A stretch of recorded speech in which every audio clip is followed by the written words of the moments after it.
mixed, we loaded it, we edited it. Sometimes we get so deep into conversation that we have separate segments worthy of their own place in the sun.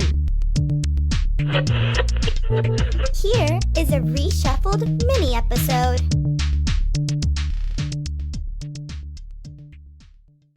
I can remember watching Young Lady Chatterley, I think it was 1 or 2, and seeing fucking Adam West in it. Yeah, season part 2, I and think. going yes. like, it was a case of Chico needed the money, and hey, It was either that or hang out with Robin and Bert and I. Well, we're not like that. I worked with Adam West when we were doing Batman in 1967. I love how you're using your Groucho Marx voice for Adam West. I'm Adam West. I did Young Lady Chatterley's Lover in 1981. Of course, by then I was 4 years dead. But rigor mortis had set in, and they needed something hard at that point. Adam West. He must have a hell of an agent. I know. Oh, God. I remember him doing... He was married to like a Japanese woman. He did this hysterical drive-in movie by Crown Pictures called The Specialist, no relation. And what's so funny? Oh God, I think I remember that. It's a sleazy lawyer movie, and I love how he takes it way more serious than. And some reviewer I remember labeled it as an R-rated episode of Matlock. But then, yeah, I think he's in The Happy Hooker Goes to Washington. He's in some. He did The Happy Hooker Goes to Washington. He did that. He did Diary of a Young Stockbroker. I haven't seen that Benjamin. One. Is that fun? Oh, that's a good one. He plays Elizabeth Ashley's husband in it. And what it is, he's like very like, oh yes, I do agree. Yes. He thinks he's in control of the marriage, but he's not in control of the marriage. Man.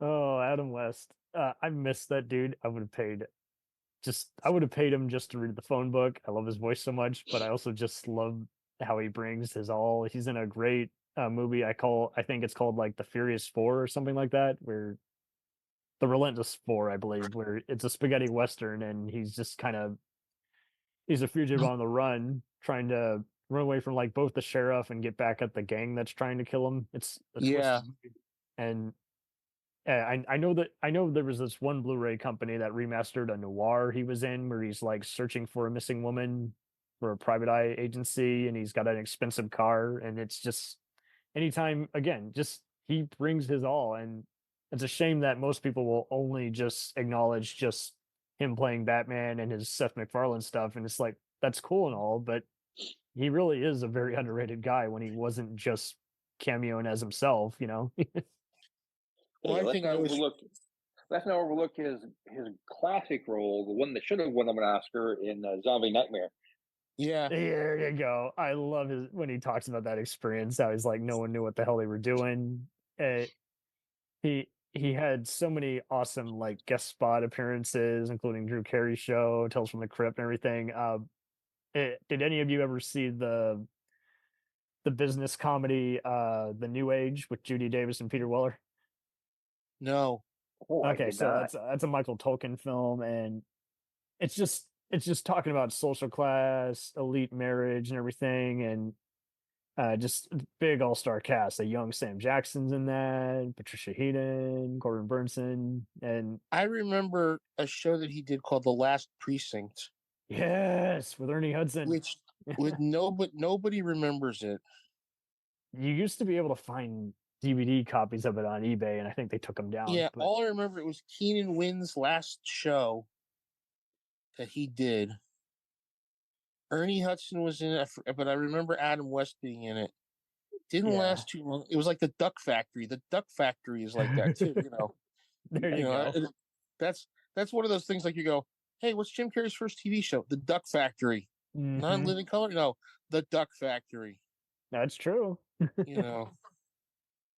And all I remember is just thinking, okay, The Last Precinct, that's on. Okay, fine, let's watch it. Yeah, oh boy, We'll return after these messages. Hey, it's Brent Pope, the host of Breakfast with Brent Pope. You've seen me on some of your favorite TV shows saying things like, "Give it up, Jimmy. You got to sink this putt to win." On Breakfast with Brent Pope, I sit down with guests from the entertainment world, and we do it all over breakfast. Or should I say Brentfast? Every week on Brentfast, you get inside Hollywood info and tips, great breakfast recs and booty debates. Most of all, you get the most delightful 30 minutes of your week. So dig in. It's Brentfast time. Listen at Brentfast.com, Apple Podcasts, or wherever fine podcasts are found. Welcome to the Better Call Daddy Show, the #1 podcast where we admit, no matter what happens, Daddy has the advice we need to fix our problems. Introducing my dad, Mr. Wayne Friedman. That was good. It would be nice if you could also sing a song. What would the song be? You love Paris in the springtime. I just made up some words to it. I love Rena in the springtime. I love Rena in the fall. That's right. That's good enough. What I do is interview people of interest, share it with my dad, and get my dad's advice. My dad is my hero. Nobody's got my daddy. Oh boy, let's go to Grandpa. You like to be a little rebel. I tried to rein you in. I have a daughter named Rena that acts just like I did. She's got a son that is not only just like me, but it's just like her. I'm your host, Rena Friedman Watts. Invite your friends, subscribe, and I'm excited to take this journey with you. Let's dive in.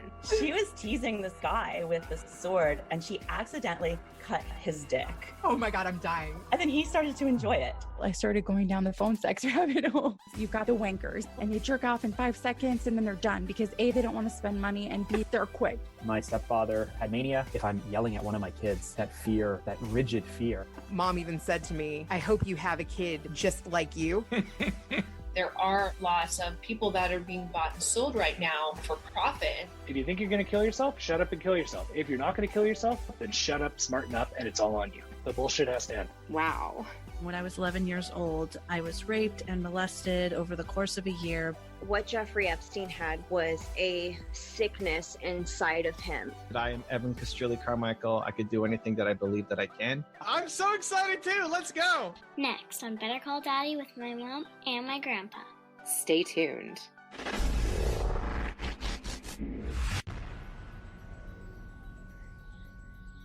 The Jacked Up Review Show podcast is honored to be part of the Blind Knowledge Podcast Network.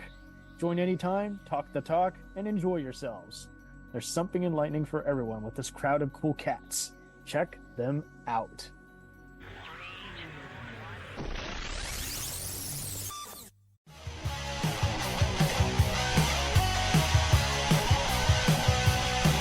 Follow us on the web on Facebook, Twitter, and Instagram.